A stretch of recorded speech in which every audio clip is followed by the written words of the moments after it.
Let's be honest, we are all drowning in data. Charts, graphs, spreadsheets, they're just everywhere. But how do you actually get your point across when everyone's attention span is practically zero? Well, today, we're going to go on a little journey from visual clutter to crystal clear communication. Let's figure out how to make data truly speak. So here's the thing. We are absolutely flooded with information, right? But our attention? That's a really limited, super precious resource. So the real skill today isn't just about finding data. No, it's about making it understandable, like instantly. And that leads to the big question, doesn't it?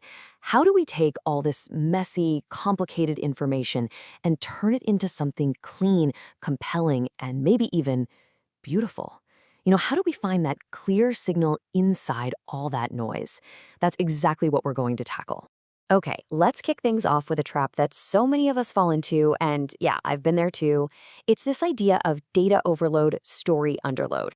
It's what happens when we just dump a bunch of numbers on people, kind of hoping they'll figure out what we see, but instead of an aha moment, all we get is confusion. And this really gets to the heart of it. The goal isn't just to show the data. It's to make it understandable and, this is the key part, actionable. We're aiming for that light bulb moment, the kind of clarity that makes someone say, okay, I get it. I know what to do next.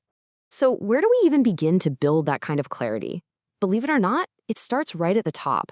Before anyone even lays eyes on a single bar or line in your chart, your title has to be the hook that sets up the whole story. Just look at the difference here. On one side, you have sales figures 2023. It's fine, but it's just a label. It tells you nothing. But then look at the other side. New product drives 40% growth in Q3. Boom!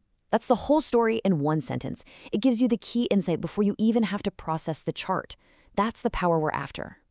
And here are 4 simple rules to make that happen. You want to use descriptive, action-packed words. They just create energy.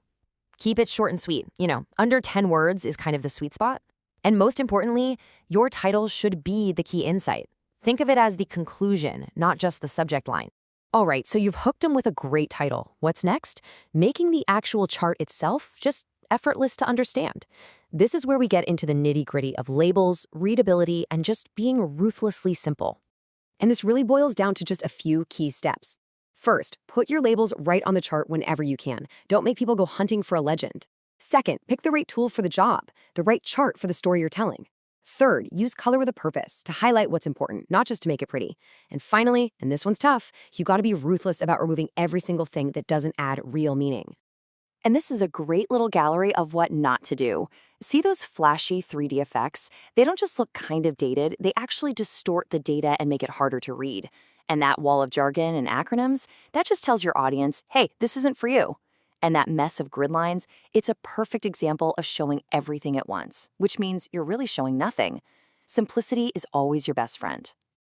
Okay, so now we've got a clean, readable chart. Awesome. Now let's take it to the next level and turn it from just a graphic into a really compelling story. This is all about transforming data into an actual narrative. Yeah, data storytelling, it's not just some buzzword. Seriously, think of yourself as a tour guide. You wouldn't just hand someone a map and say, good luck, right? No way. You take them on a journey. You show them where to start, you point out the important landmarks, and you lead them to a final destination, which is your core insight. So how do we build that story with our visuals? Well, every good story needs a clear beginning. We start by setting the stage, showing the baseline. This is our once upon a time moment. And then, bam, something happens. This is the plot twist. You use visual cues to pull the eye directly to that one critical moment, that turning point that changed the whole game. This is the most important part of your story. And that turning point leads us to the big finish, the final outcome, the so what. You see what we did there?